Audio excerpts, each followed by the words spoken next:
Welcome back to the Upper Echelon Podcast, where we keep it real and we keep it jiggy over here. Because why?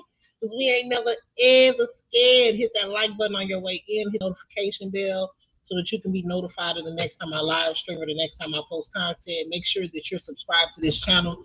Also, make sure that you grab a membership for this channel, even if you got a membership for the other channel. Because I'm going to be doing a members only sometime this month. I want to say probably next week, but just don't hold me to it. But just know that I'm going to be doing a members only this month. So I got a couple of topics that I want to touch on today. Actually, I got a lot of stuff that I want to touch on today, but you know what? I might have to separate it into different live streams because it's so much. Thank you, Lakey. Okay, I got a goal of 5 super chats or super stickers that I've posted in this live. I already one down, so I got 4 more to go. Thank you again, Lakey, and thank you for supporting my channel. Let's get into the topic, y'all. So we're gonna talk about a couple things. The first thing that hey, everybody coming in the room. Matter of fact, let me do my shout outs like I normally do, because it's not too many people in here just yet. So let me just knock that out. What's going on, Rosalind? Hey, Latae. Hey, Beverly. Hey, Lasonder. Blueberry Boots, how you doing? What's going on, Lachelle? Lisa Savoy. Nita M. Okay, I already said hey to Lakey. Hi, Jean. Hi, Vanessa. Hey, what's going on? I'm Chosen. Stormy Black, what's going on? Hi, hanging with Miss D. Beverly Harris. Hey, Miss Ashley. Stacy Mack, what's going on? Kay Brown, Karen Young, Michelle, Steph Puff and stuff. What's going on, TT? Okay, let's get into the topic, y'all. So before I get into everybody's favorite girl, La'Onya, I want to touch on this story real quick. I know I've done it on my channel before, but there was a story regarding these 2 young African American boys, and they dubbed them the Mountain Twins in Georgia. Now, these 2 twins were found unalive in the mountains of Georgia. Getting ready to pull their picture up. Hold on. And it was initially an investigation going on, and it was a lot of speculation going on. A lot of people thought that they had been unalived by someone. So a lot of people were really trying to, a lot of bloggers anyway, were talking about, conspiracy theories and everything else like that. Now, I'm going to read an article because recently it was actually found by after the investigation that these 2 twins allegedly, okay, I'm going to say allegedly because I still feel like there are some very weird aspects to this story. And I don't necessarily believe I don't believe their findings. I'm just going to say that. Now, there are some things that I read and I'm like, oh, okay, well, it does kind of sound like it may have been I have to be careful with my words, y'all. It may have been an unaliving of one and the taking of the life of another. And it does kind of seem like they may have planned it. But I want to go over and do kind of a live reaction because a couple of days ago, their uncle, his name is Tiger, he actually held a press conference. The NAACP was there, and they're basically doing a call to action regarding this investigation. They're saying that they don't feel like investigators in Georgia really put enough effort into investigating what was going on. They're saying that the findings do not make sense, and they still believe that there is more to this story. The NAACP is actually saying that there is possibly a cover-up regarding these 2 twins being unalive. So before we get into it, y'all, before we get into the reaction, let's see, of the uncle. And you know what's so sad? Y'all know what's so sad is that when I was researching this story and I was looking at the press conference with the guy, with the twins' Uncle Tiger. The father was actually there, And what's so sad is that the father's condition at this point has become so debilitating. I mean, he's had a stroke. He can barely talk. You can tell he's completely out of it. And they said that the Uncle Tiger said that he ended up getting really, really sick after the passing of his sons. So he was there at the press conference, but he could barely talk. What's going on, Spicy Brown? Hey, Uncle Troy. Hey, Snooky, Miss E, Pammy Pooh, Rebecca Belton, Raquel, Just Joelle, Simone Whitaker, Treasure Life, Yolanda White. I don't want to miss anybody. Let me say this, y'all. Oh, thank you so much, Rosalind. Share with the words on set. Thank you again, Rosalind. So what am I? 2 down. I only set a goal of 5 today. I don't want to be greedy. But hey Sonia, hey Lativia, let me say this before I get into the story. So when you guys come in and leave comments, or if y'all are coming in and I don't notice you, or if I don't, hey Jackie Hudson, hey Lativia, and I don't really, hey Gloria Campbell, and I don't realize that you sent me like a super chat or something like that, it's not because I'm intentionally trying to ignore you. It's because I'm oftentimes when I do my live streams, I'm sharing a screen. So that means there are 2 screens up. This screen, which is my restream screen, where I can see you guys' comments and everything like that. And then I have another screen pulled up, which is what you can see right now. Like this article is on a different screen. So when I go to that screen, I can't see your comments. So by the time I come back, I may have missed a couple of things. So I'm definitely not ignoring anybody that's coming in or anything like that. I appreciate everybody's support. What's going on hanging with Miss D? Let's get into this. And I'm going to give y'all I'm going to give you guys my thoughts and my reactions. So if you guys are just coming into the room, we're talking about 2 things today. We're talking about the Mountain Twins, and we're talking about Brianna scamming her supporters out of their money for a trip to Jamaica. Okay, we're talking about those 2 things. And you know, what I do like to do is kind of run down the story before I jump into it, because I know that everybody is not always privy to what I'm talking about. I have to get myself into that habit of knowing, like, just because a story is viral still does not mean that everybody knows what it's about. So just a quick rundown. I said this earlier, but let me say it again. There were 2 twins in Georgia who were found unalived in the mountains of Georgia. Now, the family believes that they were unalived by someone. Investigators now are saying, after the investigation, they've closed it and they've ruled it a unaliving SUI. Y'all know the rest because you see the word on the screen. So the family has recently held a press conference a couple of days ago. And in that press conference, the uncle is present. His name is Uncle Tiger. And then the father is present. He didn't really say anything because he just had a stroke, and his health is not so great right now. He wasn't able to speak. So we're going to get into what the NAACP is saying about this situation and the findings of the investigation. And we're going to get into what the uncle had to say about the findings of the investigation, because they are requesting the investigation be opened back up, and they're requesting that certain things that they feel like weren't covered during the investigation be covered. Okay, and I just want to say this before I get started. I want to say that when it comes to missing people of color or unalived people of color, they absolutely do not put the same effort into the investigations as they do with our Caucasian counterparts. They don't. That's a fact. That's the truth. Statistically speaking, it's a fact. It has nothing to do with playing a race card or being a conspiracy theory. It is statistically true that Black people are not, the investigations are not put in or are not done as heavily. They're not as thorough. And sometimes it takes them years to even open up an investigation when it comes to a missing person of color. When I say of color, I'm talking about Black, Hispanic, any minority. Okay. There is a situation going on right now where there's a manhunt for a man named Travis Decker, who is being charged with the unaliving of his 3 small daughters. I believe they're all like under the age of 8 or 9. I covered that a little bit on my previous live on my other page. So there is a nationwide manhunt. I believe that they called in the National Guard. I'm talking about helicopters, divers, FBI, everything. They're at the end of the day, they're gonna solve this case. They're gonna find him, and they're gonna bring justice to that family, whether they find him alive or unalive.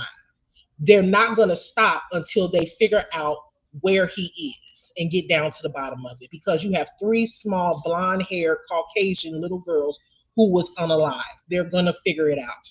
And I just wish that it wasn't such a huge difference in how they cover these cases when it comes to the unjust coverage of minority people. It's not fair. It just isn't fair, to the point where you have whole television shows, okay, syndicated television shows about missing Black people. The fact that they have to have literally a separate show and call it Missing Black People. There was a really popular show that came out a few years ago. I was a huge fan of it. I believe it was on Oxygen. It was called Find Our Missing. Literally, when and I'm sorry, you guys, about if there's ads playing, I apologize. I have no control over that. But obviously, I'm monetized and I have to monetize my content. That's how I get paid. I don't put the ads on aggressive. I just turn my monetization on, so I don't really have control over how many ads play. So I do apologize if it's a lot of ads. So the reason why a show called Find Our Missing had to be created is because there is an understanding that there is a huge disparity when it comes to how they search for us. That's just a fact. Okay, but let's get into, if y'all hear a little bit of noise in the background, y'all know that's my dog and my cat. They beefing right now, so you all have to ignore that. Leave that cat alone. Let me read this article. So this was published May 23rd. Okay, so this was published May 23rd, and it's basically showing the findings of the investigators. Okay, so as you can see, the title: the unalivings of twin brothers found on Georgia mountain ruled a double S word. Okay, the unalivings of two 19-year-old twins found fatally pew-pewed at the top of a North Georgia mountain in March have been ruled a double S word. The Georgia Bureau of Investigation announced on Wednesday Qadir Malik Lewis and Nazir Rahim Lewis were found in Hiwassee, Georgia at the summit of Bell Mountain on March 8th. The twins from Lawrenceville, about 90 miles south of where their bodies were found. Give me 1 second, y'all. Hold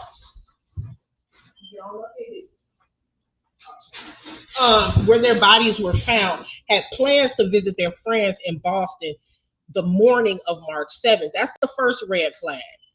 Only Nazir went to the airport the day before their unalivings. The GBI, which is the Georgia Bureau of Investigation, found and he was the only person who had an airline ticket.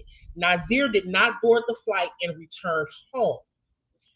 GBI said investigators used cellular location data to establish a timeline of the twins' movements from their home to Bell Mountain. In the video that corresponds to those locations, the Lewis brothers are seen alone. So they're saying that they literally had been tracking them with a CCTV footage to basically put together a puzzle of where they were going. So they were able to see that one of the twins is the only one that had plans to take that flight. And when the twins were together, they were never with anyone else, according to the investigators. The family previously told NBC affiliate WXIA of Atlanta that they were unsure how or why the twins were at Bell Mountain, a spot popular with tourists not far from the North Carolina border. The brothers had no clear connection to the place, their family said.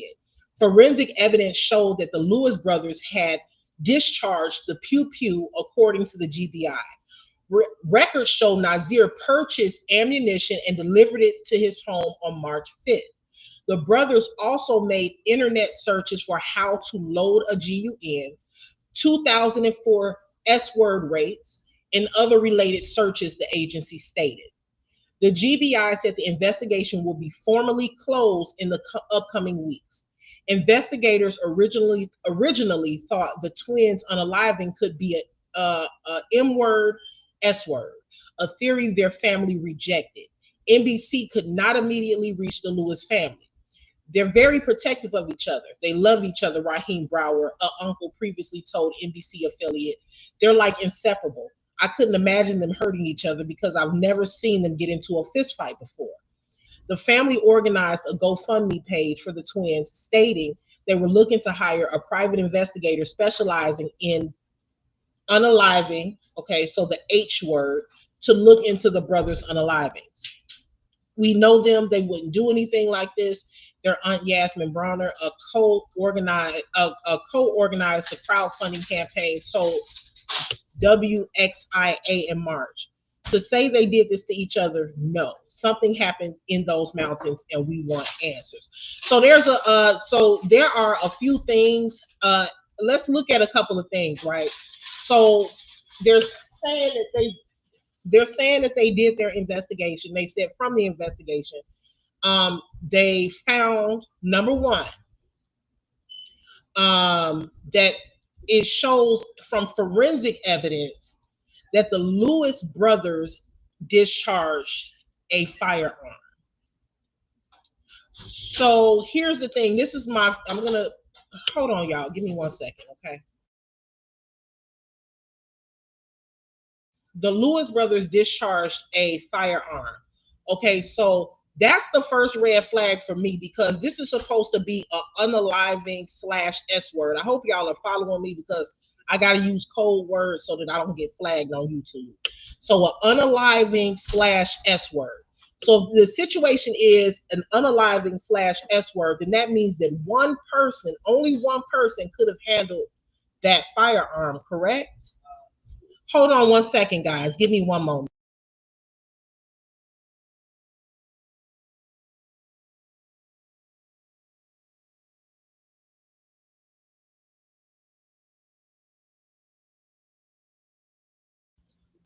So I'm thinking that if this was an unaliving / S word, that only one person could have discharged the firearm.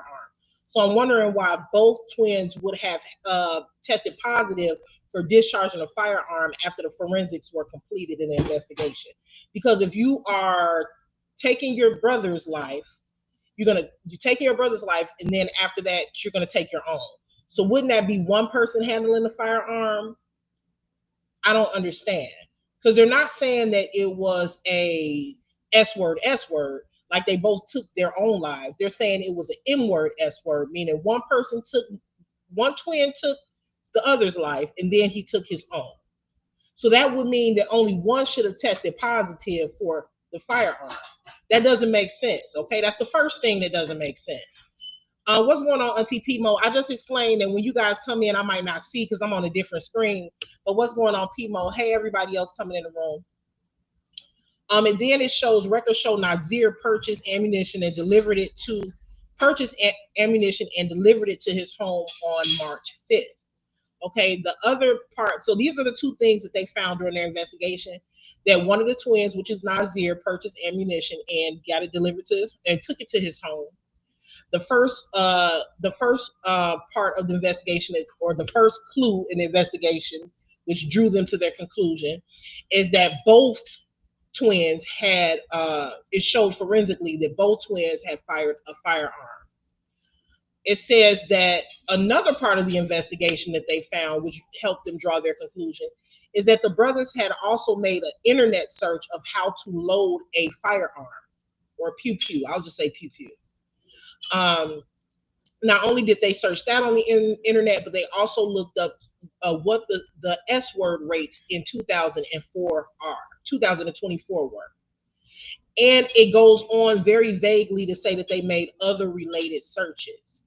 So from these things, they concluded that these boys unalived, that it was an M word, S word, okay? That one twin took his own life. I mean, one twin took his brother's life and then took his own. So from these, you see, it's not that, it doesn't seem like they did much of an investigation, but they also went on to say that due to CCTV footage, they found that the twins were alone. So it says the GBI investigators used the cellular location data to establish a timeline of twins' movement from not CCTV, but data, cell phone data, of the timeline of the twins' movements from their home to Bell Mountain. In the video that corresponds to these locations, oh, okay, I see, because I'm getting confused. So what they did, so okay, I get it now. So what they did was they looked at their cell phone data. From their cell phone data, they were able to ping their location. From pinging their location, they were able to find videos from that location. Got it. Okay, so they're saying that once they saw the actual video of the twins' locations, that they were seen alone during that time. So there's a couple of reasons why the investigation was closed, according to the Georgia Bureau of Investigations. One is because they were seen alone throughout that night. The other is because they made searches on the internet for 2024 S-word rates, other related searches, and how to load a pew pew. Another one is that after forensic testing, it was shown that the brothers, both of them, had fired a pew pew. Another reason is because records show that one of the twins, Nazir, purchased ammunition and got it delivered to his home on March 5th. Okay, so those are the reasons why they've closed the investigation. Now I'm going to play a little bit of their uncle, Tiger, who held a press conference. And he's saying that he feels that the investigation should be opened back up. But before I play Uncle Tiger, I'm going to go to this article where, you guys, I think that this is going to get pretty serious, because now the NAACP is involved. The NAACP believes that there is a cover up going on. Okay, so let's go over this brief. It says the family of Quadir and Nazir Lewis, alongside the NAACP and state leaders, is demanding an independent investigation and the release of all evidence, disputing the GBI's conclusion that the twin brothers' unalivings were the S word. At a news conference, the NAACP labeled the unalivings a lynching, with attorney Gerald Griggs calling for transparency and warning. We know what a lynching looks like, we know what it smells like, and we know what a cover-up starts out like. State Representative Gabe Okoye supported the family's concern, stating, this investigation surely looks like a cover-up. If you're going to cover something up, make it believable. So this is the NAACP is accusing the Georgia Bureau of Investigations of something pretty serious here. So this is what they're saying. No, let me read this. Even though it's kind of redundant, let me just read it again. The family of the twins found unalive on Bell Mountains is pushing back against the Georgia Bureau of Investigation's conclusion that the unalivings were the S word. On Friday, relatives of Quadir and Nazir Lewis, alongside NAACP representatives and their state representative, held a news press conference in Lawrenceville demanding a deeper review. The 19-year-old brothers who lived in Lawrenceville were discovered by a hiker earlier this year in Towns County. According to the Georgia Bureau of investigators examined cell phone data, surveillance video, internet history, and purchase records before determining that the injuries were self-inflicted. The question that I had was there only one weapon, or was there two weapons? Because they're saying that the injuries were self-inflicted.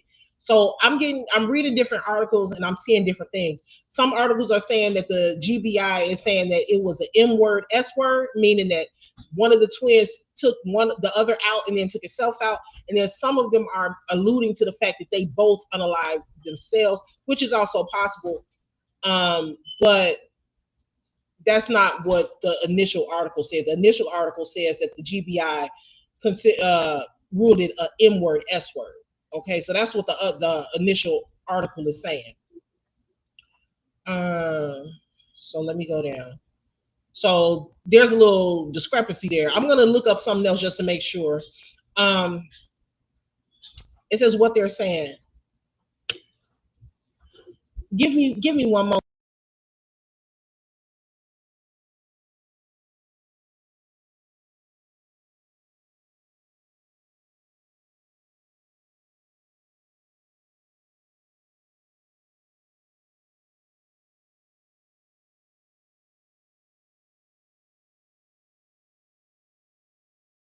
Okay, so let's see, where did I leave off?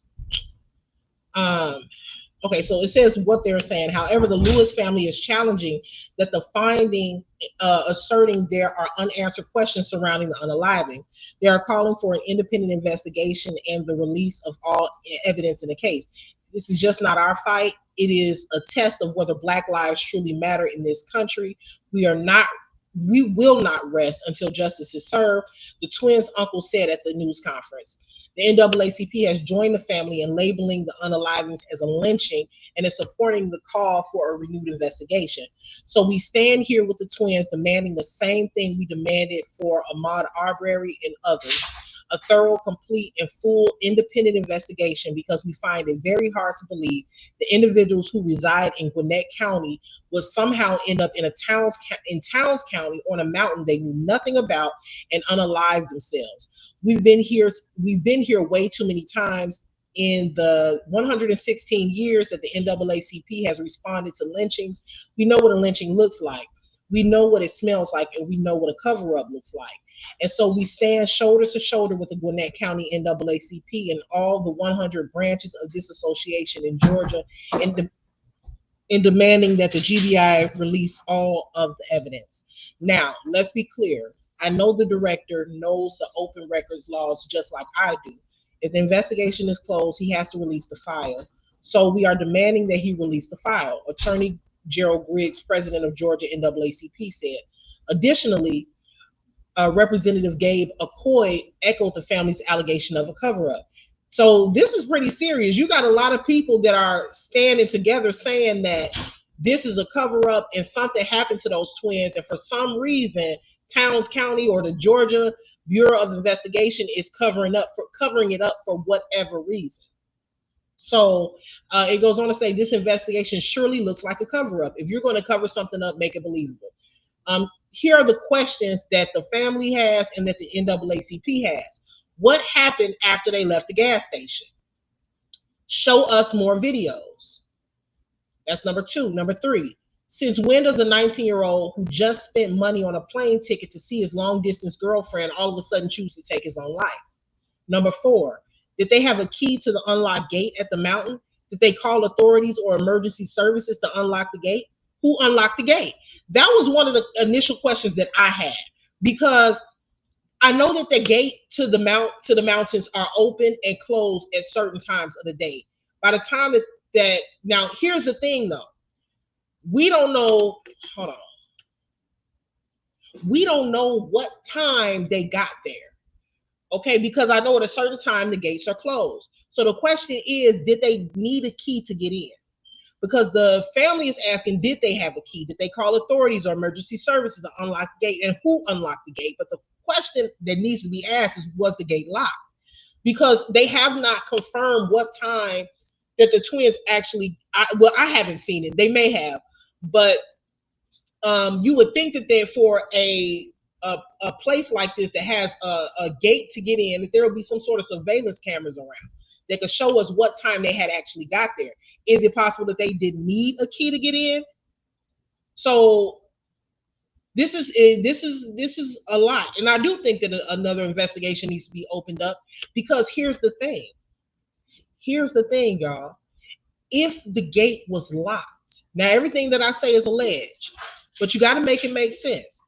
If the gate was locked, in my opinion, that means that somebody with access to a key for the Bell Mountains had to have let them in. Have they spoken to the employees? Have they spoken to everybody that has a key to the gate? Everybody that has access to the gate? Have they investigated everybody? Have they done lie detector tests? I'm just wondering. I feel like that's a valid question about the key to the gate. Number 5, why would 2 teenage boys who were described as bad drivers drive up a curvy, narrow, dark mountain road? Number 6, why were their lifeless bodies positioned in a way that screams sacrifice? Why were their bodies arranged like crosses, resembling, I'm not going to say that word, basically a staging? Number 7, and also, I didn't know that particular part, that evidence of how the bodies were when they were found. But what I'll say is that you usually can't pose after you take your own life, right? So you usually are not going to be able to pose and be in the exact same position unless they got into position before. I just don't. I don't know. We need more. We need more. We need more information on that. Number 7, where is the crime scene evidence such as tape, markers, or the pew pew? Now here's the thing. Obviously, from my research, it seems like they did not preserve that area where the crime scene was the way that they should have. Because if you remember, there was actually a man who was a volunteer firefighter who actually took videos and pictures of the crime scene and took videos and pictures of Nazir and Quadir and put it on social media. He was actually arrested for that. Why was he even able to do that? So it seems like the crime scene may have been compromised anyway. Number 8, why hasn't all of the evidence been released to the family? Why does the GBI publicly say the case is closed but privately refuse to release any evidence? Number 9, if the investigation is closed, why has the GBI not released the complete file? Number 10, why would they travel 3 hours away to unalive themselves rather than just doing so at home? Okay, so this is let me read this. Here's what actually put in the investigation report. Oh, okay. So it's being ruled a S word. Okay, that's why both brothers had. I'm guessing they both tested their forensic tested for gunpowder residue. Okay, so it was an S word, not an M word, S word, because some articles are saying that, but the Georgia Bureau of Investigation is saying it's an S word. They took their own lives. Okay, so let's take a look at, according to them anyway. So let's take a look at what their Uncle Tiger had to say at a recent press conference. Okay.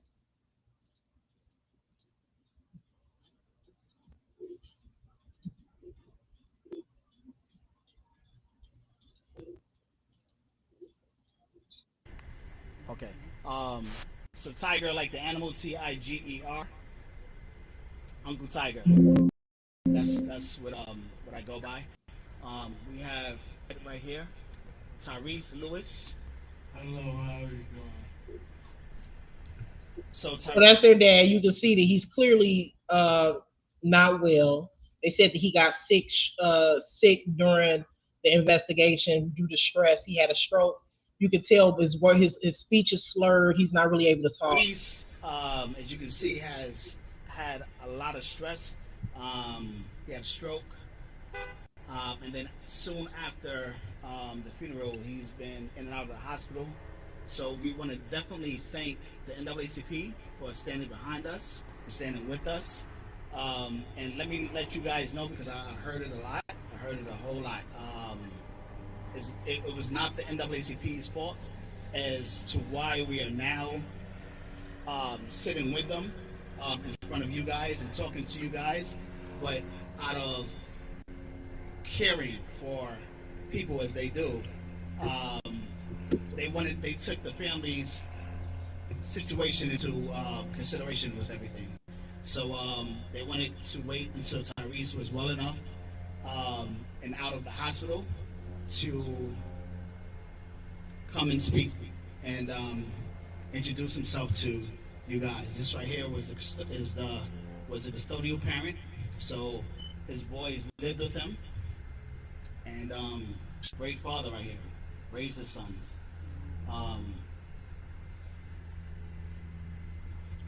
Thank you. I appreciate it. I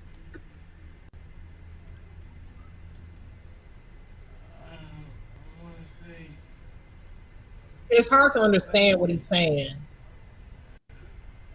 you can't say no more.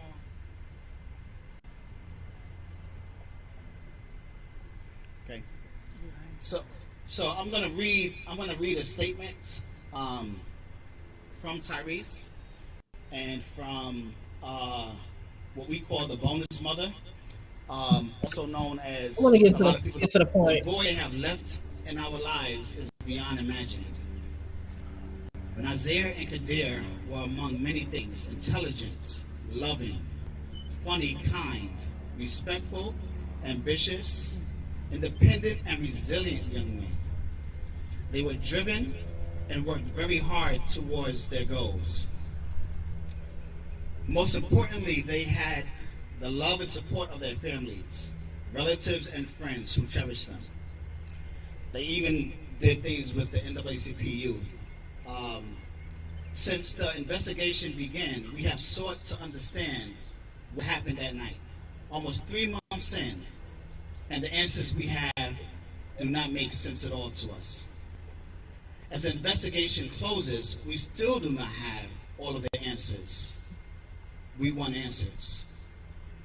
We want to ask those who care to stand with us in seeking justice for Nazir and Kadir. Lastly, we want to express our heartfelt gratitude for the overwhelming support and encouragement shown to us during this difficult time. You guys, I'm going to fast forward it just a little bit, okay, because I want to get to another part. This is not just our fight. It is a test of whether Black lives truly matter in this country. We will not rest until justice is served.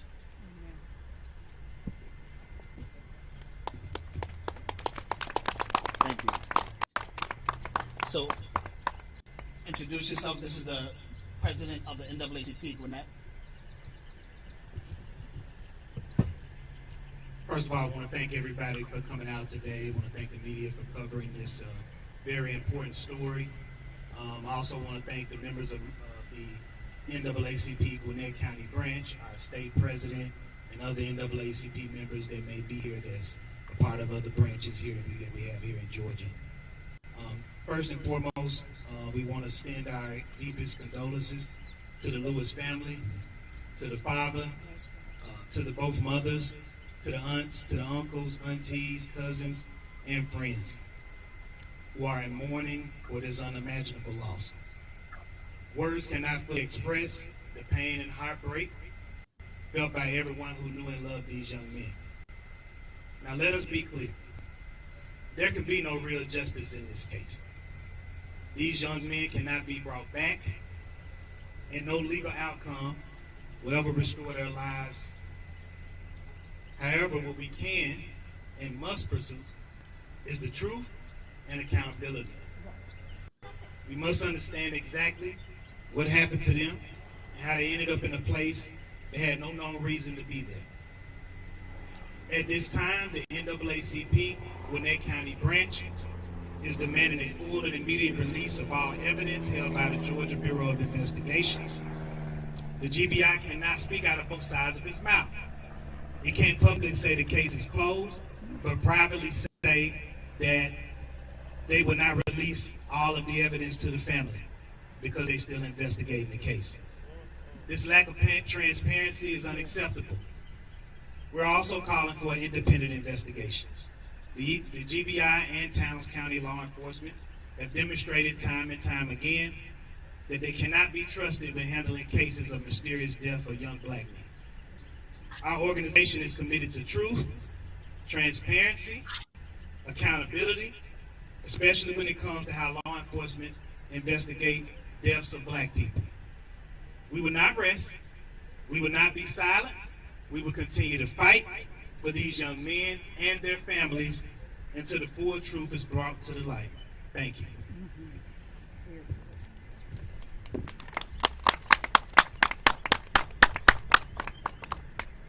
This right here is no stranger to any of Let me pause that right there now, because I feel him on that when he said that the GBI can't talk out of both sides of his mouth, because I did a little research, okay, and the FBI works the same way.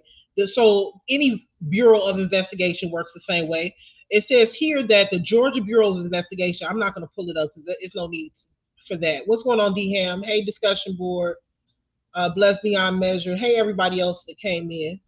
The GBI is generally not required to release investigation records while an investigation is active or a prosecution is pending. However, initial public arrest records and initial incident reports are expectations and are generally considered open to the public. The GBI is subject to the Georgia Open Records Act, which outlines how members of the public can request and inspect governmental records. Active investigations and pending prosecutions. Records related to active investigations or pending prosecutions are generally exempt from public disclosure under the ORI. So yes, they don't have to release records if the case is still open or pending a prosecution, or still going through an investigation. Obviously, they're not going to release records because it could in some way hinder the investigation or compromise the investigation. So that is understandable. However, they're saying that they've come to a conclusion in this case. They're now closing it, and they have ruled it a S word. Now, according to the article that I just read. So there should be no reason why they're not releasing any information.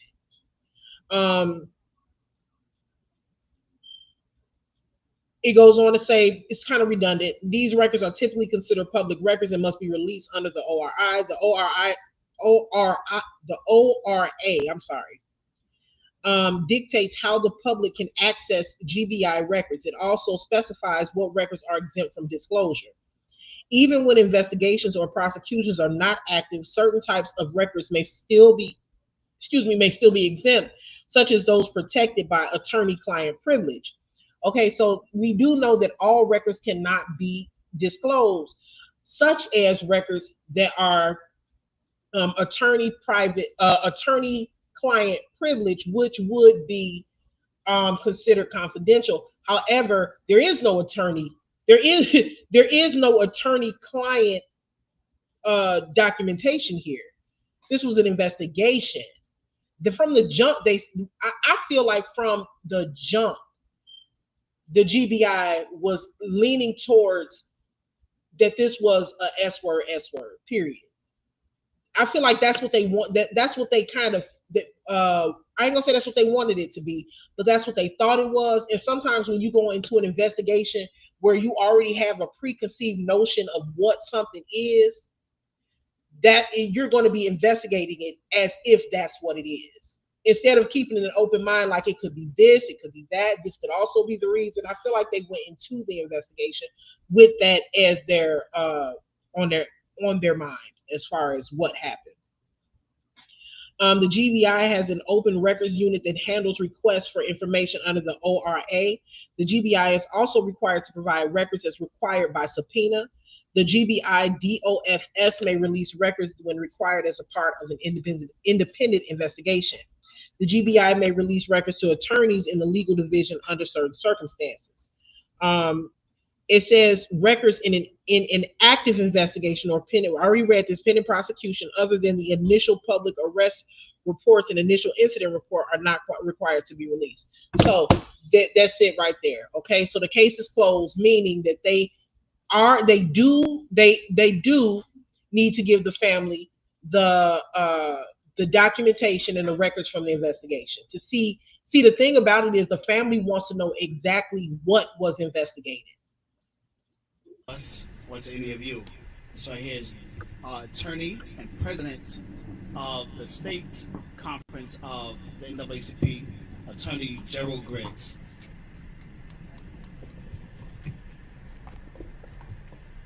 So first and foremost, my condolences to the family of Mr. Lewis, both the twins, and on behalf of the Georgia State Conference and the National NAACP, we are standing with you in solidarity and demanding justice and accountability. We've been here before, many times in many different counties all throughout Georgia when there's a mysterious death. I can remember getting a phone call from a concerned NAACP president down in Glenn County when there was an unfortunate killing. I can remember law enforcement investigating that killing initially and coming up with an excuse. So we stand here for the twins demanding the same thing we demanded for Ahmaud Arbery and others. A thorough, complete, and full independent investigation. Because we find it very hard to believe that individuals that resided in Gwinnett County would somehow end up in Towns County on a mountain they knew nothing about and commit suicide. We've been here way too many times. So in the 116 years that the NAACP has Thank you, Spicy Brown. responded to lynchings, we know what a lynching looks like, we know what it smells like, we know what a cover-up starts out like. And so we stand shoulder to shoulder with the Gwinnett County NAACP and all the 100 branches of this association in Georgia in demanding that the GBI release all of the evidence. Now let's be clear, I know the director knows the open records laws just like I do. If the investigation is closed, then he has to release the file. So we are demanding that he release the file. We are also demanding— Y'all better release that file. Y'all better release that file. What's the problem? What are y'all trying to hide? demanding that an independent investigation occur in the case. What they're trying to hide is they botched the investigation. They didn't investigate the way that they were supposed to, probably. And there were certain things that they didn't look over and investigate that they should have. And they probably just chalked it up to, oh, let's just call it an S word, S word. So that's what it sounded like to me. To uncover and turn over every stone to determine what happened to the twins. Because I find it very hard to believe, as a 21-year practicing attorney, that these individuals drove to a mountain they did not know, up a windy, dark road behind a gate that was locked, and killed themselves. That's very difficult to believe. We know that we are in 2025, which means that every gas station, every Georgia Department of Transportation camera, the flock cameras, they capture everything. So we should have a timeline from the point they left Gwinnett County to the point they ended up on the mountain to delineate what actually happened. That's what we're calling for. If it truly was a suicide, be transparent. Release all the information. Let independent investigators determine what happened. But if it's a cover-up, keep covering up, because the eyes of the world are on this case. And so not only are we calling for an independent investigation, we are calling for elected officials to do more. We are calling for Georgia to be transparent and to give answers. Let me say this real quick. I'm wondering if I'm trying to say this as best I can, if the boys can be exhumed or if they were cremated, because I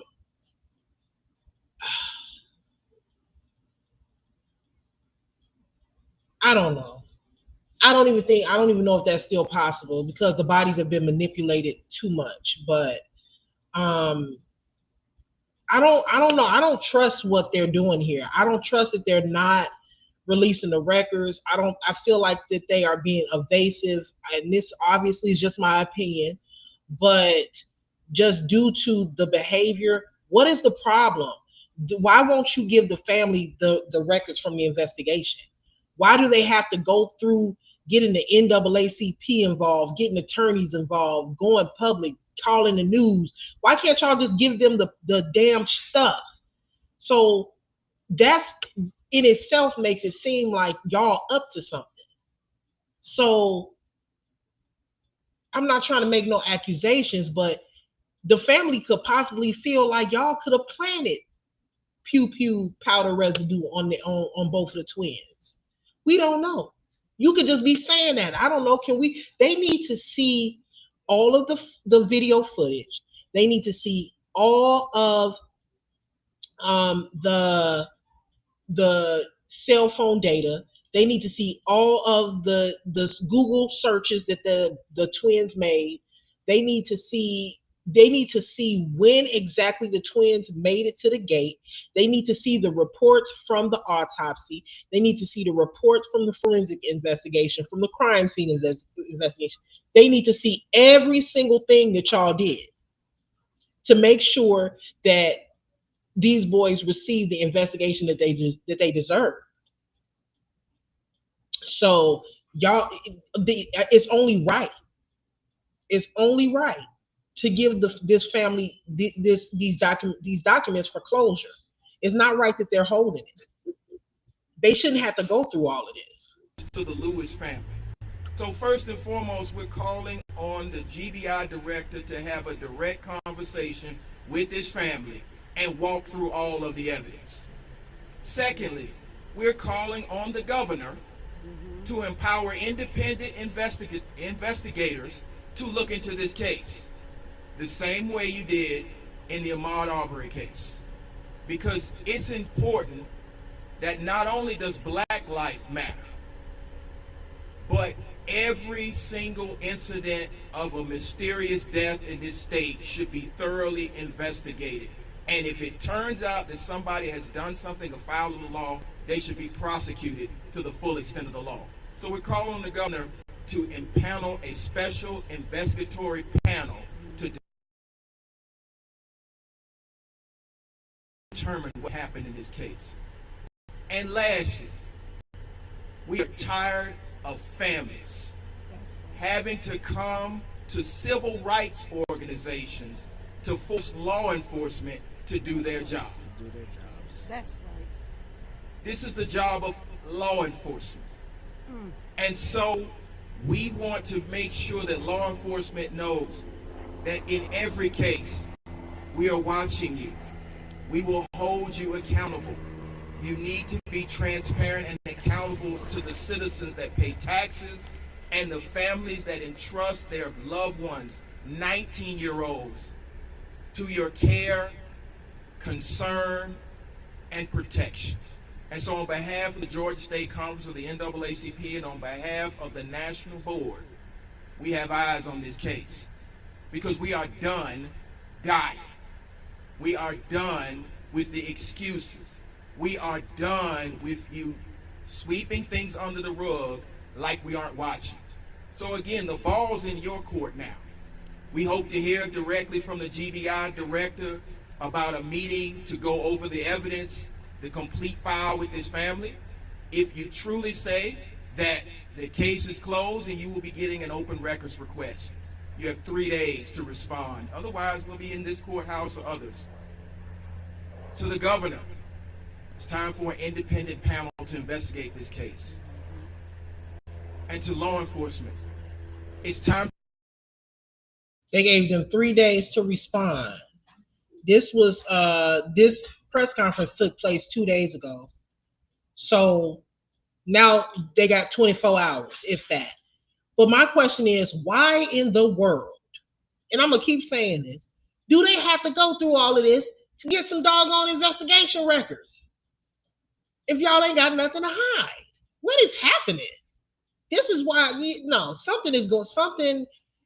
I feel like this is gonna, and I pray it doesn't turn out to be another Kendrick Johnson situation. If y'all remember the young man Kendrick Johnson was found unalived in Lowndes County in Florida, rolled up in a gym mat. Clearly looked like somebody put him there. Clearly from the crime scene, it didn't look like he just fell in. Clearly foul play. Clearly looked like the video footage had been manipulated and tampered with. And even to the point where it was public knowledge that two of the boys who he had gotten into a fight with prior over a girl, or one of the boys, the other one had a brother, their father worked for the FBI. And it was clear, the conspiracy theory was made public that those boys were suspected. One of the boys said that he had never seen Kendrick Johnson throughout that day in school. Video footage proved that they were literally in the same hallway at the same time, and he looked directly at Kendrick. So he lied. I hope that this, and I don't want to get too far off topic, because if we want to talk about Kendrick Johnson, we could talk about that another time. It's a lot to talk about. I want to say probably like last year I did a live on Kendrick Johnson. I don't mind doing another one because that case is so crazy to me. So yeah, y'all, I'm gonna have to stop it here because the video is a little over 30 minutes long. So obviously I'm not gonna play the whole thing. But I'm hoping that this doesn't turn into another situation where things are swept up under the rug. This family deserves justice. They deserve answers. They deserve more than just answers. They deserve the evidence from the investigation. We live in a climate where there are cover-ups that happen when it comes to investigations regarding people of color. They have every right to question some things if it doesn't make sense. So to ease the family's mind, if the Georgia Bureau of Investigation is not guilty of anything, if they didn't do anything, if they followed protocol, they followed procedure, then allow the family to have the records from the investigation. This family really should sue the GBI for making them go through all of this, because legally they're entitled to the records. They should open up a civil lawsuit. Pain and suffering. Why do we have to go through all of this, get the NAACP involved and everybody else just to get what we legally have rights to? Nah, something is to that. So we're gonna move on to the next story. Now, he gave them 3 days to respond. This, like I said, this press conference was held 2 days ago. So let's see if the GBI responds. And if they don't respond, let's see how the NAACP and the twins family move forward with the investigation. All right. Let me pull this down. Now let's get into some lighthearted stuff real quick. So I heard that somebody said upper, or they didn't say upper, they said Rake Teeth. I just got a screenshot.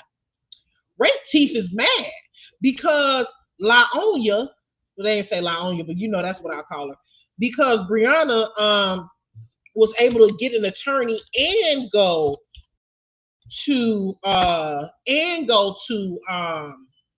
Jamaica. Let me just make something very, very, very clear. When it comes to LaOnya, I don't have nothing to be mad about. But I'm gonna tell you who is mad. Who's mad is her supporters. Y'all hate the fact that I call her out on her BS. Y'all hate the fact that every time that y'all try to call the truth out on something, I turn it around on y'all and ask y'all those same questions. Because not too long ago, a lot of people were questioning, well, when is LaTruth going to get an attorney? When is he going to get an attorney? Well, then we started questioning, well, when is Brianna going to get an attorney? So then what Brianna did is she went and got an attorney, the same attorney that she had for her divorce. And some girl that was lying for her on the internet not too long ago, okay, during the divorce was lying for her. Okay, so we don't know what type of relationship her and this quote-unquote attorney have. So, but according to her, she hired one, right? Here's the question, though. The question is, if you had to, even if this young lady, let's just say she did use, because when you take money from the GoFundMe, and let me just say this, before I get into it, let me just tell y'all what they do. This is what they do.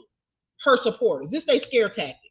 I don't even know, and I put this status on my Facebook about a week or so ago. Even now, it'll be 3 years this year in October. They still trying to use scare tactics against these content creators. Y'all, they still think that calling somebody names is going to stop people from calling Brianna on her BS. They still think that by pulling backgrounds, that's going to stop people from blogging on Brianna. Let me make something very clear. And normally I only speak for myself, but I'm going to speak for everybody when I say this. We don't give a fuck. Okay, we're not gonna stop blogging on her as long as she do stupid shit, as long as she's doing something shiesty, as long as she continues to scam, as long as she being trifling, she's gonna be our content. Just like y'all make LaTruth content. Y'all not gonna stop us from talking about y'all master. Now, it doesn't matter how many Rake Teeth, Recipients, Section 8, project, it don't matter what you say. You're wasting your time. I'm going to keep calling her on it. And I'm calling y'all out. I had to get this one out. I'm going to call y'all out too. Because y'all are stupid. Y'all are dumb. And I'm going to tell you why you're dumb. Y'all sat there and gave this girl thousands upon thousands of dollars for an attorney. And you look up and her ass is jet skiing in Jamaica with her boyfriend. You got to feel stupid. I don't care what you say. I don't care how none of her other content creators try to flip it and try to make it something that is not. She took y'all money and she went out of town with it. Period, point blank. She did. She did that. It don't matter what try to kind of lies or excuses or how her content creators try to clean it up or how many names they calling us. She took your money, you raised the money, she took it and went jet skiing to Jamaica. Now, let's just say that she did not take the GoFundMe. Let's say that she didn't take the money from the GoFundMe and that she actually is going to use that for an attorney. She still played y'all, because even though she still is going to use the money for the attorney, because here's the thing about GoFundMe. Once you take the funds from your GoFundMe, it does not show you on the GoFundMe account. When you go to the GoFundMe page, it will still show how the same amount of money. It will not show any indication that any money was withdrawn. So you wouldn't know whether or not she took it or not. But let me say this. Even if she took that money, didn't take that money, and she's going to use that money for an attorney, she still played y'all stupid ass. And the reason that I say that is because if you got money to go to Jamaica and jet ski with your baby daddy, and not only jet ski with your baby daddy, but also have a ticket for both of the twins and the daughter, you should have had money for an attorney. You're not going to pay me you're not going to make me believe that girl, because she tried to lie and say that she scheduled that trip a year ago. Lies. No, she did not. No, she did not. Make this make sense. So you telling me, and I made this, I'm not even going to, let me pull this down because I don't even need it. You telling me that LaOnya made plans to go to Jamaica a year ago. Not only did she make plans to go a year ago, but she also purchased a ticket for her bum ass baby daddy, for her daughter Lala, and for both of the twins. So she made plans for the twins to go to Jamaica before they were even born, knowing that she had a high risk pregnancy, the babies were underweight, the babies would be in the NICU. She wasn't, the babies only a little. How old are them babies now? How old are they now? The babies ain't that old. How old are they? When did she have them babies, y'all? You didn't know if the babies would be healthy enough to go to Jamaica. So you mean to tell me that last year, hold on, y'all, because motherfucker gonna have to make this make sense for me. And let me tell y'all whole something. About anything that she do, I'm gonna make it public and I'm asking. It ain't shit y'all gonna be able to do about it. Y'all don't scare me. The supporters don't scare me. Her bloggers don't scare me. She don't scare me. Her baby daddy don't scare me. I'm gonna ask whatever question I want to ask. If something don't make sense, I'm gonna ask it. Now rake teeth your motherfucking ass, bitch. How about that? Let me go to something real quick. Hold on. I want to see something.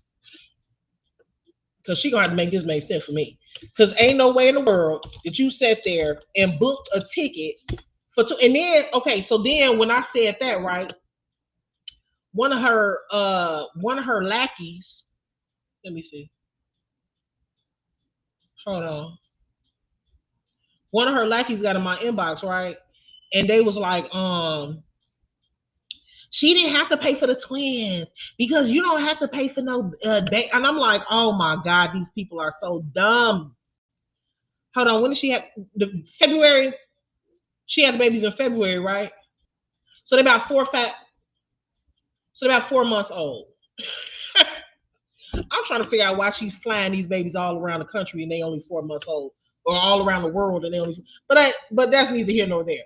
One of her lackeys got into my inbox and was like, oh, well, you don't have to. They didn't have to pay for no tickets for the twins. I made a status on Facebook. Let me explain some dummies.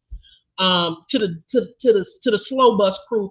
I'll be so offended when they call us slow because they are so stupid. It's not even funny, okay? But let me just say this: that I literally get offended. I hate when dumb people call me dumb. Like that's like my whole pet peeve. Okay, first of all, if you are flying domestically, okay, so if you're going from Atlanta to Michigan, yeah, you depending on the airline, any baby under 2 could probably go ahead and sit on your lap. But when you're flying internationally, you are taking an international flight. you have to pay for everybody on that damn plane. So you mean to tell me last year you knew that Lala was going, the twins was going, and that the two boys was going to be with their daddy? Y'all planned all that last year. No, I don't believe that. I just don't believe that. It doesn't even make sense. It doesn't even make sense. I believe that she took the money from the GoFundMe. I believe she threw that attorney up $1,000 or something like that. You know what? I'm gonna be honest with y'all. This is what I think. I don't even think she's gonna use that attorney in court. I think that that's just somebody that she probably threw a couple dollars just to say, okay, you represent me or whatever. I don't even think I think that that's some bullshit, to be honest with you. Yeah, I don't even think that she really gonna use that. I don't. I think that's some bullshit. I think that she took that money from that GoFundMe account and she went to Jamaica on her supporters' dollar. That girl was having financial difficulty. She got online. She lied and said that we was harassing her and her kids so that the people could send her that GoFundMe money. And then she changed the name of the GoFundMe. The purpose for the GoFundMe was no longer her kids being bullied and harassed. Now it was for legal fees for custody. So she changed it. I don't believe for 1 minute that Brianna did not take the money out of that GoFundMe and use it to go to Jamaica. I don't believe it for 1 minute. And even if she were to show a receipt, I still wouldn't believe her motherfucking ass, because we all know how vindictive and sneaky she is, and she'll fuck around and go and make a receipt. So no, I don't believe her for a moment. You're wrong, Brianna. You sat there and took all of that money from your supporters, and half of those women that sit around and try to talk about everyone else, half of them can't even afford to a trip around the damn corner. Half of them probably gave you their gas money. Half of those women probably was probably eating the ends of the loaf of bread and walking to work because they donated the last of their little money to you so that they can say, hey, I gave Brianna something too. You wrong, Brianna. You took them people money and you went to Jamaica with it. You're wrong. That's what you did. I don't care what she come out with. You took that money and went to Jamaica with it. I don't believe for 1 second, I've never heard anything like this in my life, that you knew them back. I'm going to wait to the debate. I am going to plan a year in advance. When was her and Janelle going through that stuff where she got online and she blasted Janelle? When was that happening? Hold on. Let me find it. When was that happening? Let's see if I can find the video.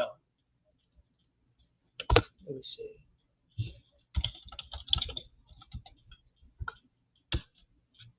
I don't believe that at all. I just don't. Let's see. Okay. Can I search?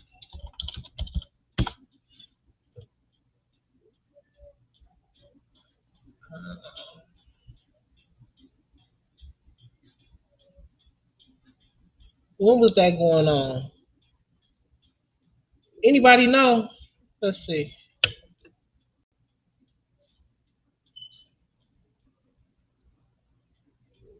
Because I believe that, when was that? November? Was it November of last year, somewhere around that time?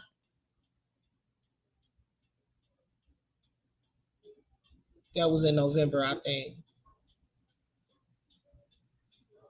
Because baby, first of all, at the end of I don't know when all she said is that she paid for the trip last year. That could be anywhere between January and December of last year. We don't know when she planned it. We don't know when she planned it.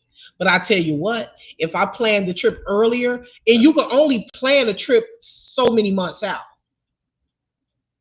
It's only so many months out you can plan a trip. So, matter of fact, let me go. You know she like to take Delta. Tasha K told us that. So let's go to Delta website. Hold on.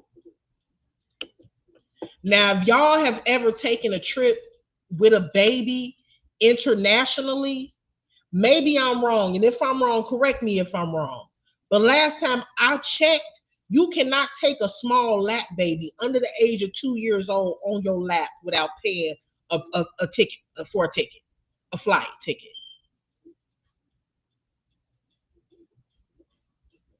Hold on. Now, domestic flights, yeah. How many of them went? Five of them went? Hold on. So let's see. All right. And pull this up. She ain't playing a motherfucking thing. And if she did plan it, she should have unplanned it when she was going through that stuff where she was getting online exposing him. Baby, if I was that mad, I'd have canceled that damn trip. Let's see. Make this bigger. Let me make this. How do I? All right. So what I did was, okay, so we're gonna schedule this a year out. We're gonna schedule this a year out. Because I don't think that you're gonna be able to schedule. I don't think you're gonna be able to schedule a flight. How many months out? Okay. So today is June 8th. So I want to plan a year ahead and schedule for next year. It only let me go to May. Okay, so let me go to May. So that's approximately about a year because it just about. So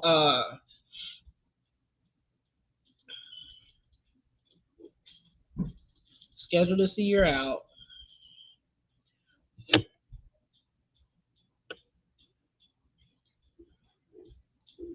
5 passengers.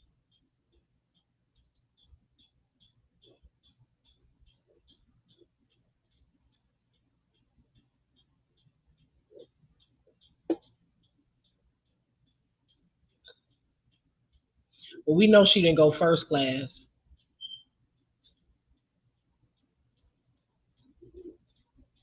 A little over $1,000 coach.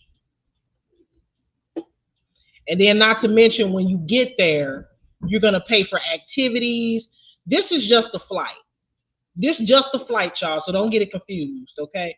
You got to pay for activities. You got to pay for your stay. You got to pay for your hotel or whatever resort you're on. So all of that costs money, especially with 5 people.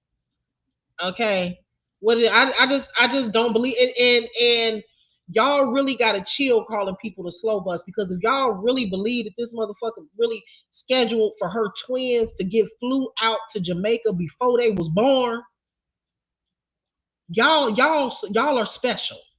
Y'all are special.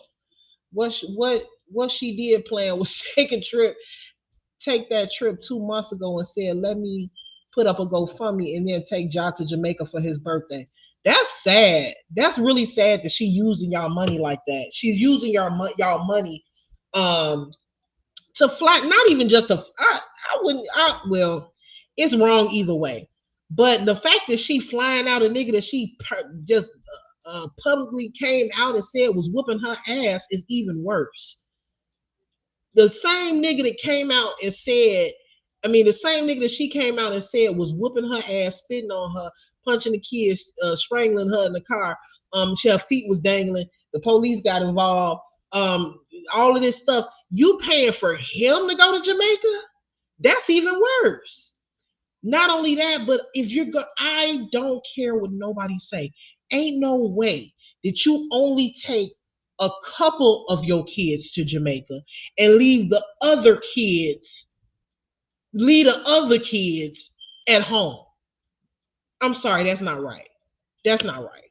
I can see if you going on a getaway with your boo or whatever the case is, then you leave the kids at home and go off with your boo or whatever the case is. But for you only going to let a couple kids experience it, I know the other kids have already been in Jamaica because the girl go to Jamaica at least twice a year. I'm not giving nobody shit to go to Jamaica twice a year. Since the shit been getting doggone thing, I can't get my words out. Since the saga been going on, she's been to Jamaica at least 5 or 6 times. At least 5 or 6 times. And then you got nerve to put up a GoFundMe? No. But we're the slow bus, y'all. But it's us that's the slow bus. We don't see LaTruth going on expensive international trips. We don't see him doing that. We don't see LaTruth all on vacation 2 and 3 times a year. We don't see him doing that. We don't see him buying nobody $55,000 chain, $60,000 chain. We don't see it. We don't see that. I seen LaTruth on one vacation. Correct me if I'm wrong, but if my memory serves me correctly, I've seen him on one vacation. One. And that was way in the beginning of the saga. You know they was making bank in the beginning of the saga. So I remember, because remember he took a picture with that girl. They was trying to say she was underage or whatever. I forgot where he went. He might have went to Jamaica. I don't remember where he went. Hey Tabby. She only gonna get some victory. She's only gonna get some victory. Secret for her birthday from him. Child. Correct me if I'm wrong, but I haven't seen him on vacation like that. He comes and he publicly lets everybody know that he's dealing with financial difficulties. They make fun of that. They make fun of people with financial difficulties. I really don't understand why, but they make fun of him because of that.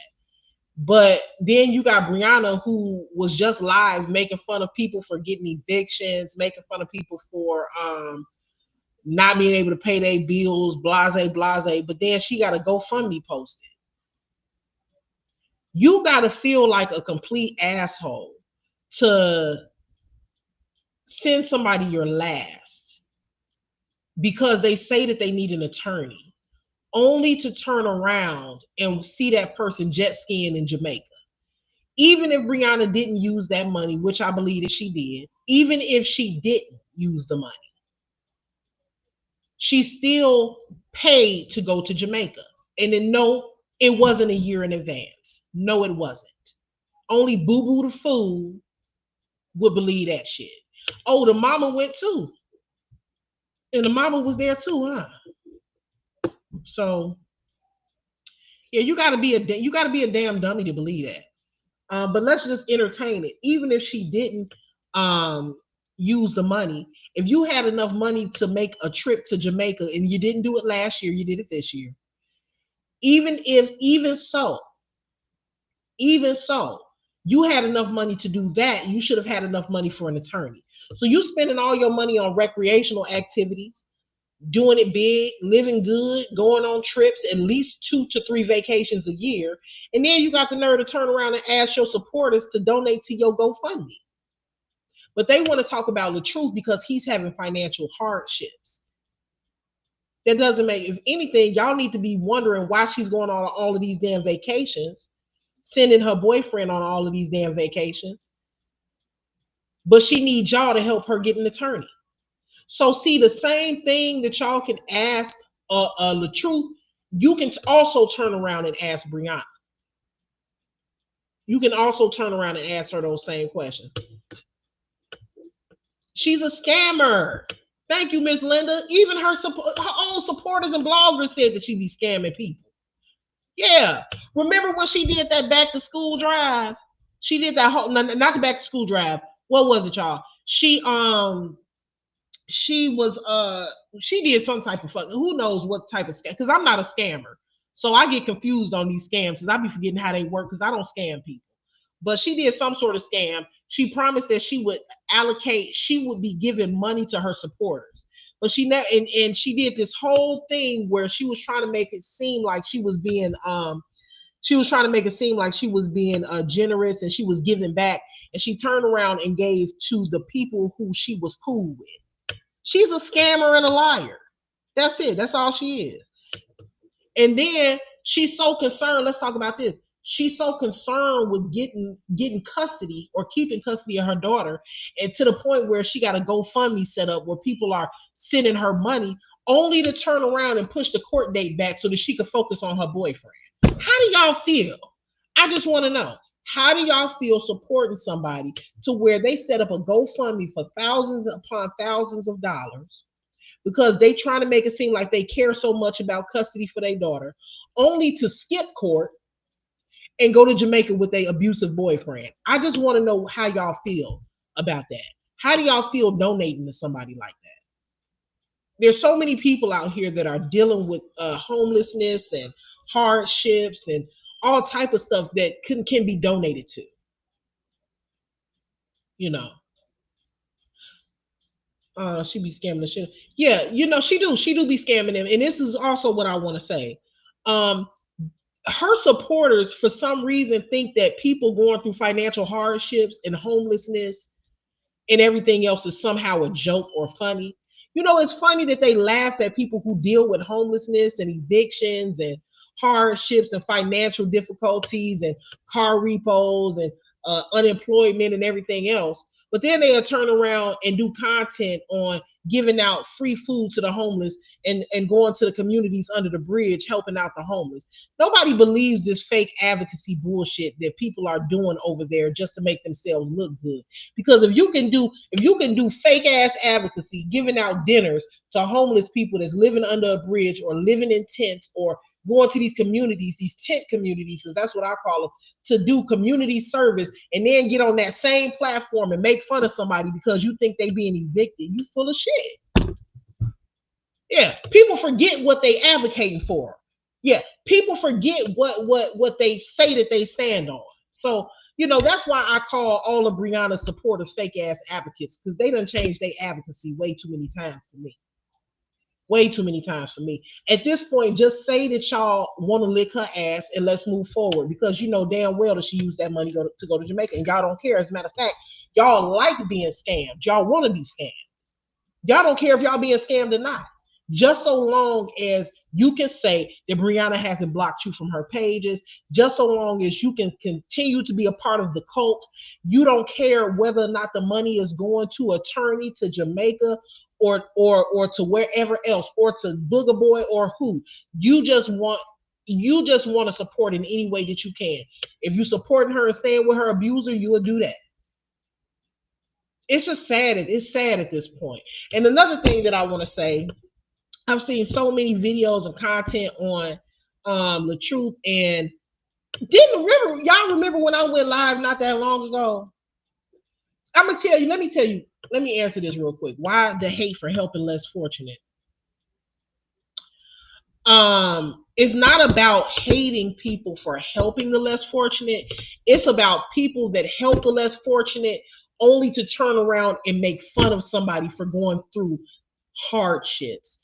That is a contradiction. If you say that you're an advocate for the homeless, or if you say that you believe in helping the less fortunate, only to turn around and make fun of somebody because you think they're getting ready to get put out of their house, or make fun of somebody because you think that they're homeless, or make fun of somebody because you think that they're unemployed, or make fun of somebody because you think that they don't have any income or not enough income, that directly contradicts what you say that you stand on. So I'm going to call it out every time. Every time. If you say that you stand on advocating for the homeless or advocating for people that are less fortunate, you cannot then turn around and criticize somebody for going through the same thing that you say you're advocating for. When I see bullshit, I'm going to call it out every motherfucking time. Yep, sure am. As far as, I forgot, I done got off track. Thank you, Deborah, for that membership. Y'all grab y'all memberships while y'all in here, because I'm doing a members only live probably sometime next week. Blessed Beyond Measure said you would think she would have went to court to fight for baby girl, but instead she'd rather run behind Booger Boy. Let me say this, y'all, because I've seen a lot of comments and stuff about how, listen, it ain't nothing wrong with putting locks in a little girl hair. As a matter of fact, I actually like natural hairstyles. I like locks. I like Afro puffs. I love all of that stuff. I really do, especially on little girls. I think it's so cute, because at this day and age, so many little girls are dressing way too grown. They're not having their hair they having weave all up in their head, down to their butts and everything else. Now, a little bit of weave to make some cornrows or something is different. But this weave all the way down to their butts, they put nails on way too early. It's just getting out of control, if you ask me. So I like natural hairstyles on little girls. I think that Momo is a beautiful little girl. So it really wouldn't matter if she had locks or not. She's gonna be beautiful, regardless if she's wearing barrettes or whatever the case is. But here's the thing. If you're gonna put locks in a little girl's hair, can you get it done professionally? Because locking a little girl hair, yes, you can start locks from 2-strand twists. Does it take longer? Absolutely. It takes way longer than just doing coils. But for you to throw in them fat ass twists, they was all different sizes, all over her head like that. Which this is what I have to say.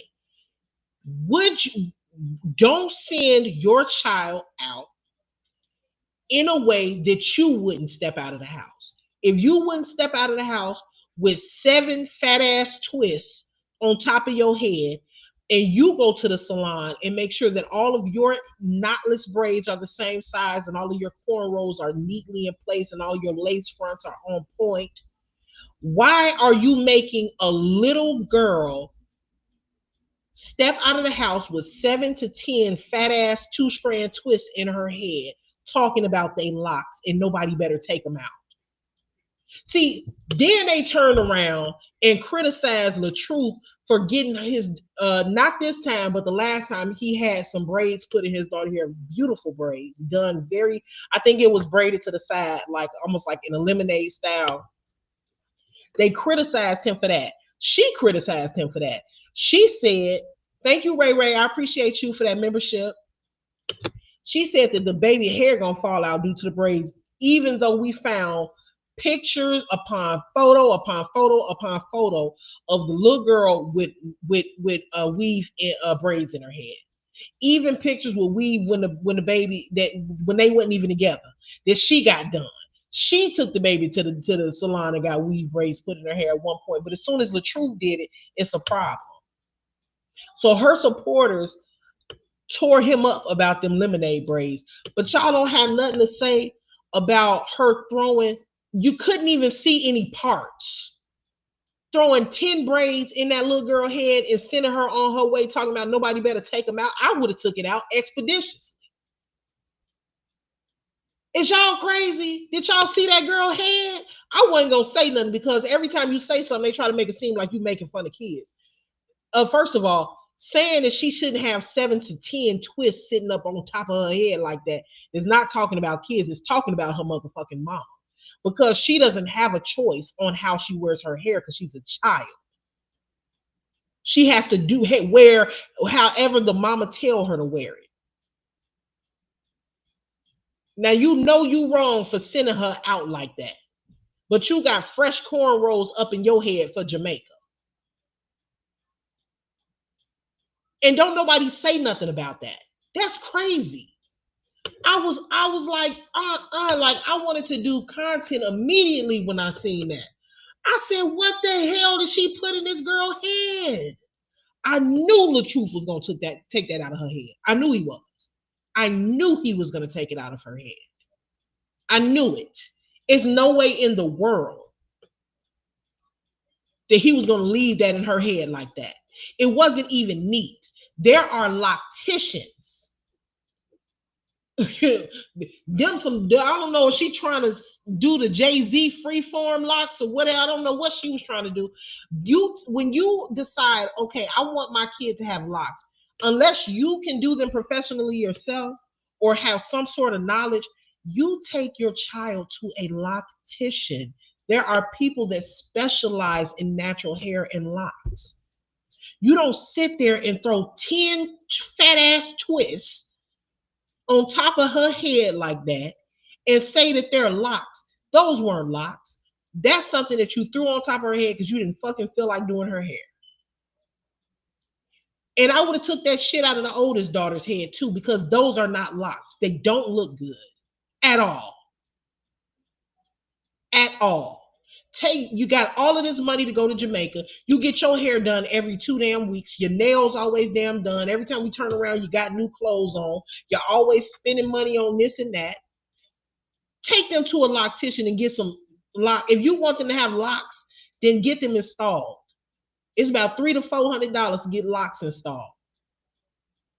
Because I know, because I did it for my oldest son. He got his locks installed. It was $400.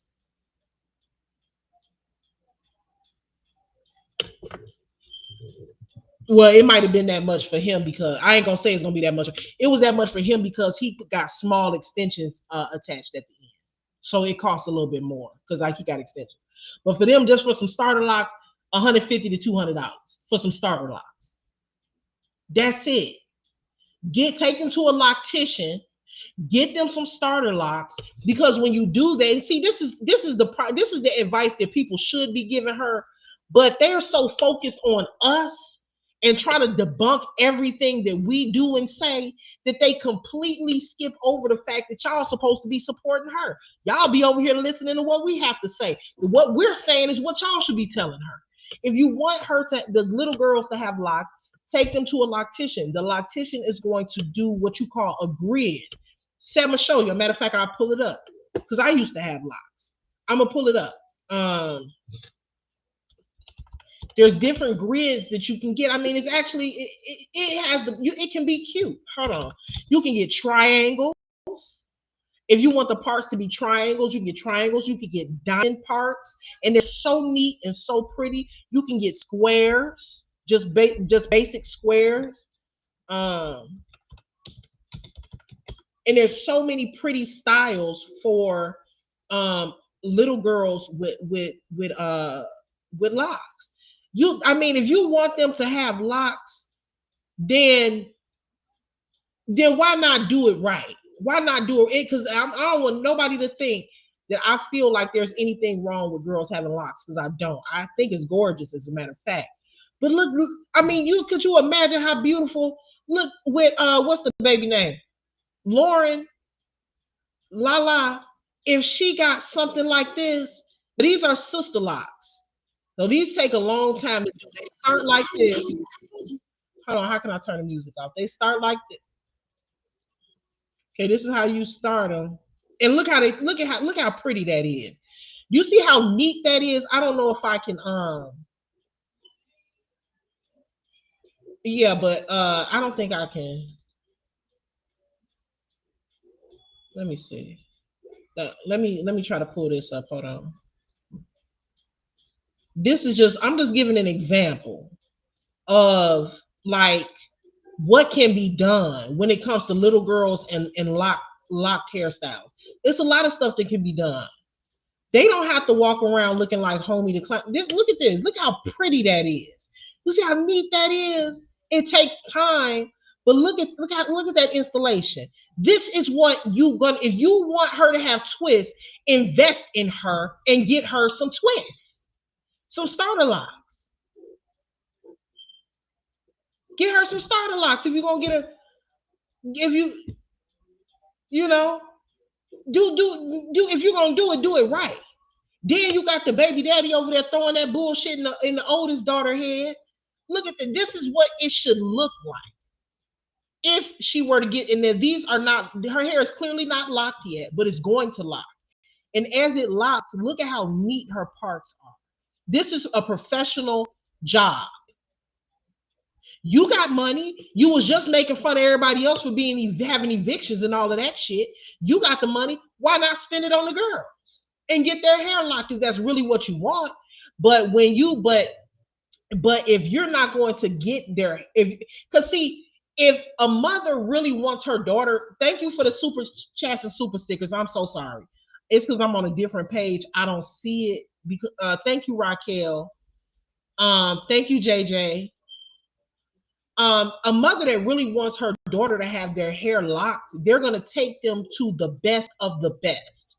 But a mother that is only throwing some locks in her daughter's hair because she doesn't feel like doing it is just going to do just what she did.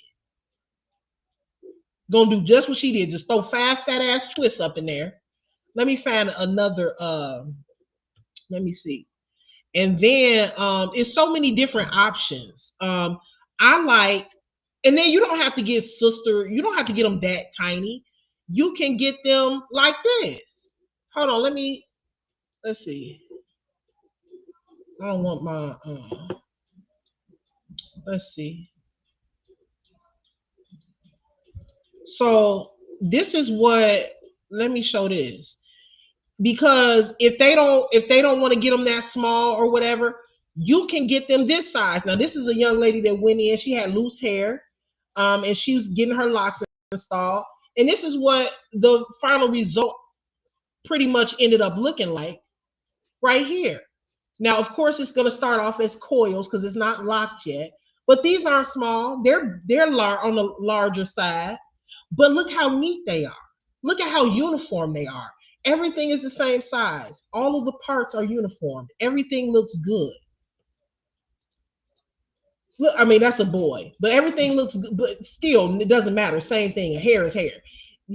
All of the parts are straight. It looks like somebody cares, and of course, it's not going to be anytime people call it the ugly stage. I don't like to call it that because, like I said, I love natural hairstyles, but I guess you could call it kind of the awkward stage because your hair is not going to lock immediately.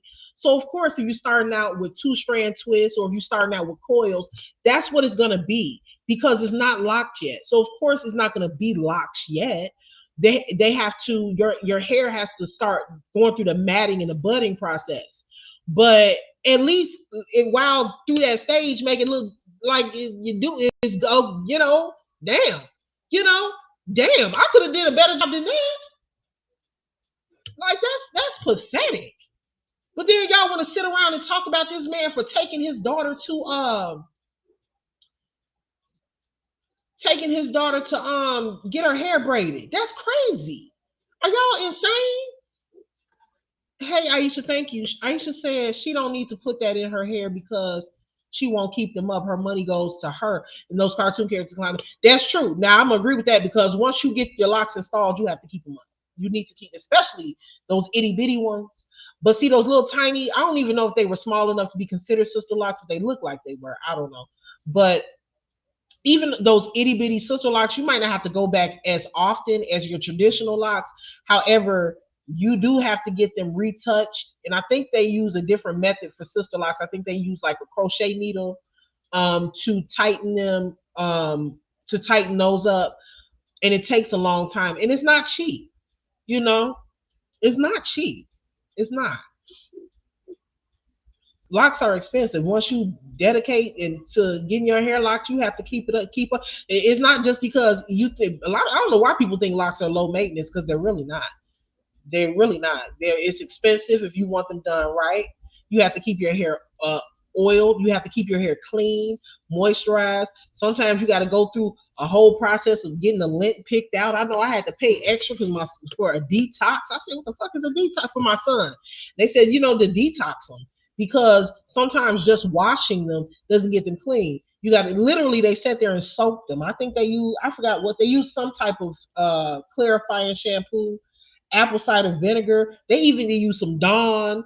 I don't know what they did, but they cleaned his locks. They picked out the lint. I mean, it's a whole thing, y'all. It's not cheap. That's the point that I'm making. Allure said it's $1,200 with extensions in Dallas. See, it ain't cheap, y'all. Kimberly said it's really sad she don't buy that girl no clothes. All her clothes look like they come from the Goodwill. I don't really be paying it. I don't pay too much attention to her clothes. And I'm not saying you, but I do agree with you, Kimberly. What I will say is that, yeah, just from the way that she dresses herself, you expect that she would dress her daughters better. I'm gonna just say that. Now the youngest daughter, she be looking good.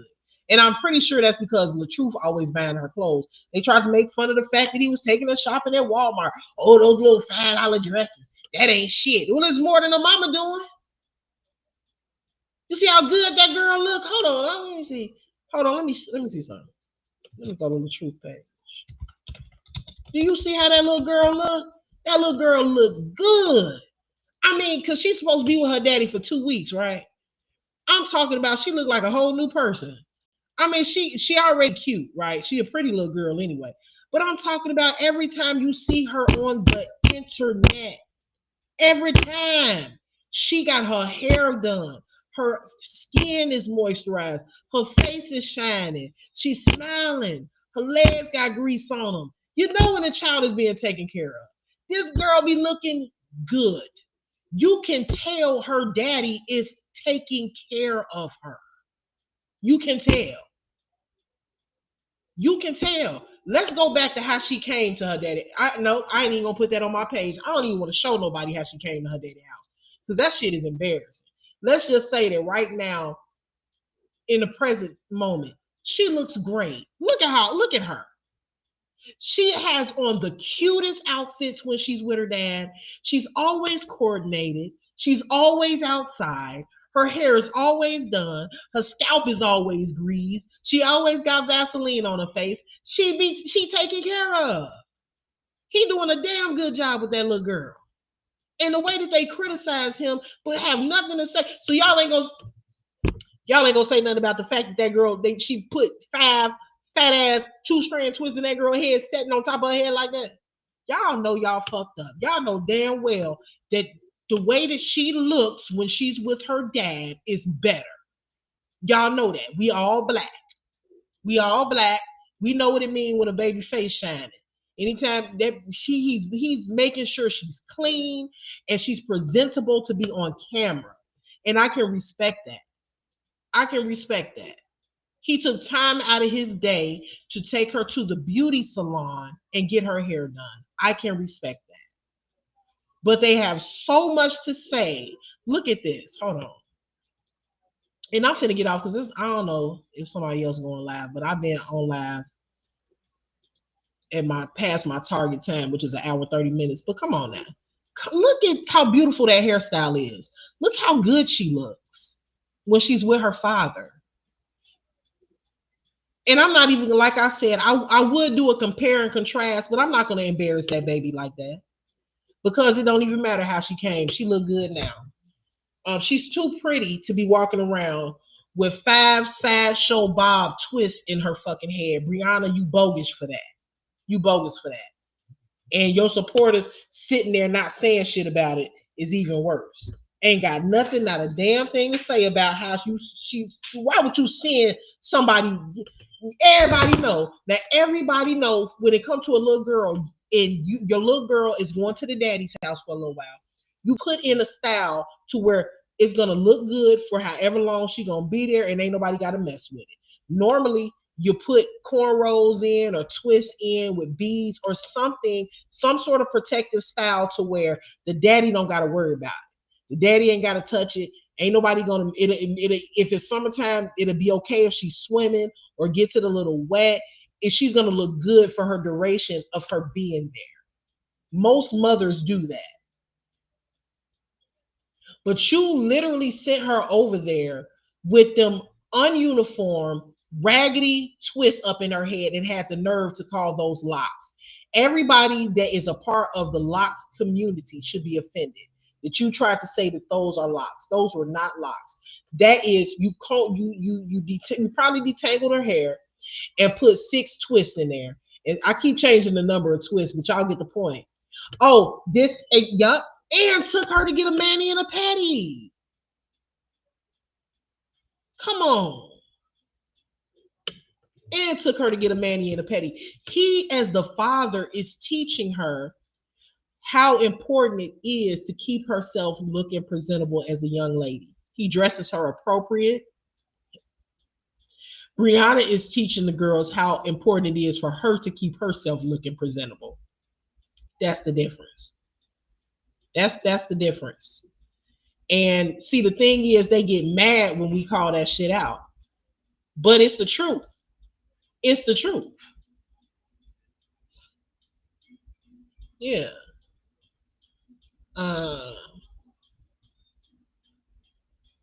Looking at some of my comments. I didn't hear that. Talking about some go lay down. And she happy. She having a blast over there. You see how happy she look?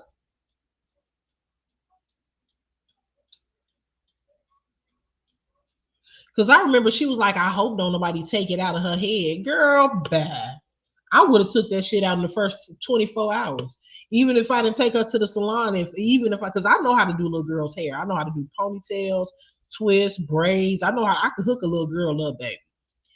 My daughter, on the other hand, she too old for that shit. She don't want no damn beads.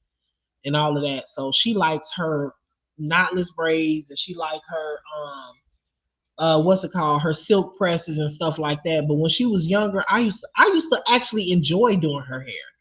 Like I used to enjoy doing her hair and seeing the final results. I used to do box braids on her hair and all type of stuff. Like it used to be fun. Like I used to enjoy going to like the beauty salon and picking out the different, we call them either knockers or b-balls in Chicago. I don't know what y'all call them. But I used to enjoy getting like the little knockers and the b-balls with the beads and the rubber bands and the clips and the headbands and the hair supplies and the gel and the edge control and I used to love going shopping and just I used to have a whole little cart. I don't have it anymore because she don't wear that stuff no more. But I used to have a whole little cart with a whole basket of beads, and I had a whole big old basket. I used to have her barrettes color coordinated. That's like the type of stuff that moms like to do when they have girls. Like, what mom is like, yeah, let's just throw these 6 twists up in your head? Like, I don't know, child. That girl just a hot ass mess. Her and anybody that support that bullshit, just a hot ass mess, baby. I used to love twisting my daughter's hair and learning to do new. I used to look up styles on the internet and do her hair. I used to have a good time just, and that was a bonding time as well. So I don't know why she doesn't like doing her daughter's hair. She got the child. I'm gonna leave it alone. I'm done. But she trifling, and I don't really give a damn what nobody got to say. Okay, I don't care. Hindsight said we call them babas. I had 3 girls. I loved them when they were because that at that stage passes so quick. Like before you know it, they don't even want to wear beads and b-balls no more. They want their braids, and they want to start going to professional because I know how to braid hair. So I used to do my daughter's box braids and all of that, and she started getting to the age where she's like, I want to go to the shop and she didn't say that, but she would say, I want knotless braids. And I don't know how to do knotless braids. So I had no choice to take her to the shop. I'm like, damn, she don't want what I know how to do no more. So then she started going to the shop, and she's been going to the shop ever since. So yeah. Yeah, they do. Little girls feel good after their hair is done.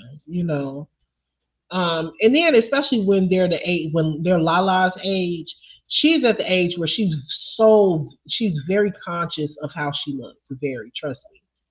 And not only is she conscious, but she's comparing herself to her peers. That's just what kids do at that age. So I don't know why she would. I mean, and again, I'm not knocking little girls with locks. I think that's a beautiful hairstyle. And I think that there's so many different styles that you can put locks in. And it's so diverse. You can put them in 2-strand twists. You can do an updo, especially when they start getting longer. So many things you can do. I love locks. I love them. But for her to be that age, if you're going to put locks in her hair, I really feel like she should have did something professional. She should have got it done professionally. Now, I do know people who have done their own locks. I mean, and some people's locks look good when they do them themselves. But for her to be that age, I personally feel like it should be a professional job. I mean, if you can afford to go to Jamaica 2 to 3 times a year, you can afford to take her to go get her hair professionally done. Right? But anyway, I'm about to get off of here. I don't know if I reach my goal. Let me check and see. I only have a goal of 5. Let me see if I reach my goal. And thank you to everybody that supported me today. Thank you everybody that liked the video. Thank you to everybody that sent super chats, super stickers. And if you couldn't send that, thank you for your support in just watching my video. Let me see. Did I reach my goal? I did. So I did reach my goal. I'm about to get off of here. Thank you guys. I'm gonna be back because I do want to give you guys an update on I do want to give y'all an update on the Mountain Twins, because like we stated, like in the beginning of the live stream, I don't know if you guys are just coming in, but in the beginning we were talking about the investigation with the Mountain Twins. The NAACP is requesting the records from the investigation. So they gave them 3 days, the Georgia Bureau of Investigation. They gave them 3 days to go ahead and turn over the documentation from the investigation, because the family wants to know exactly what was investigated, because they believe that there's a cover up going on. And I think they believe that rightfully so. So I'm sure the family is going to come forward with another press conference, and they're going to let the public know whether or not the GBI came forward with the documentation. Basically, the family want to know what was investigated. Did y'all investigate the gate? Did you guys investigate who has a key to the gate? Do we know exactly what time they got to the mountains? Did you guys look through all of the phone records? We want to see all of the videos that were obtained. We want to see all of the searches that were made in the phones. We want to see everything. We want to see all of the data. We want to see the forensic paperwork, the autopsy paperwork. They want to go through everything, and I really don't blame them. Y'all, I don't know if y'all familiar. I'm about to get off here in a minute because I gotta go, but I don't know if y'all are familiar with most people are with the Kendrick Johnson case. But I'm just praying and hoping that it doesn't end like that, because it was so many unanswered questions with the Kendrick Johnson case, and that family, I feel like, did not really get justice. I don't feel like they got their questions answered. It's still so many holes in that investigation. If y'all want me to, we can actually, because I did it before. I want to say maybe a year ago, or maybe even a year and a half ago.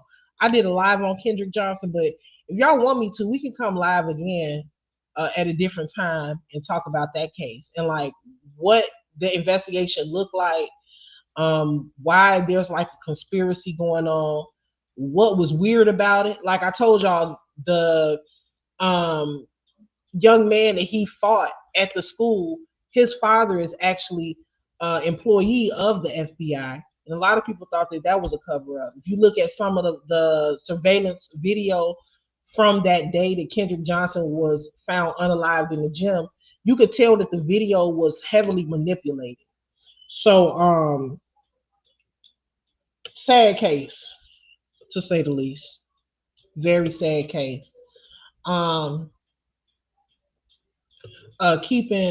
Keeping tabs say yes, that happened 1 hour away from where I live. Yeah, and I really feel like, you know what, I'm gonna say this. They did reopen that investigation, because they tried to close it, they reopened it. I even think I don't want to get I'm pretty sure, from my recollection, I'm pretty sure they exhumed Kendrick Johnson and did another autopsy on him. I believe 2 autopsies were done, but I don't want to give the false information. I got to dust up on that, because it's been a while since I've looked at the story and all of the stuff that had came out about that story. But and I think that I believe the 2 autopsies have showed very vastly different results. So I will say that they should reopen that case, but I don't see the family getting justice in that case. I think that they did a pretty good job of covering stuff up with that.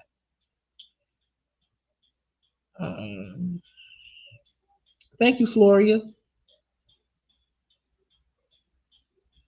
All right, y'all, I'm about to get off. Thanks again for your support monetarily. Thank you for your likes, your view, and I'll see you again soon. All right, y'all, peace.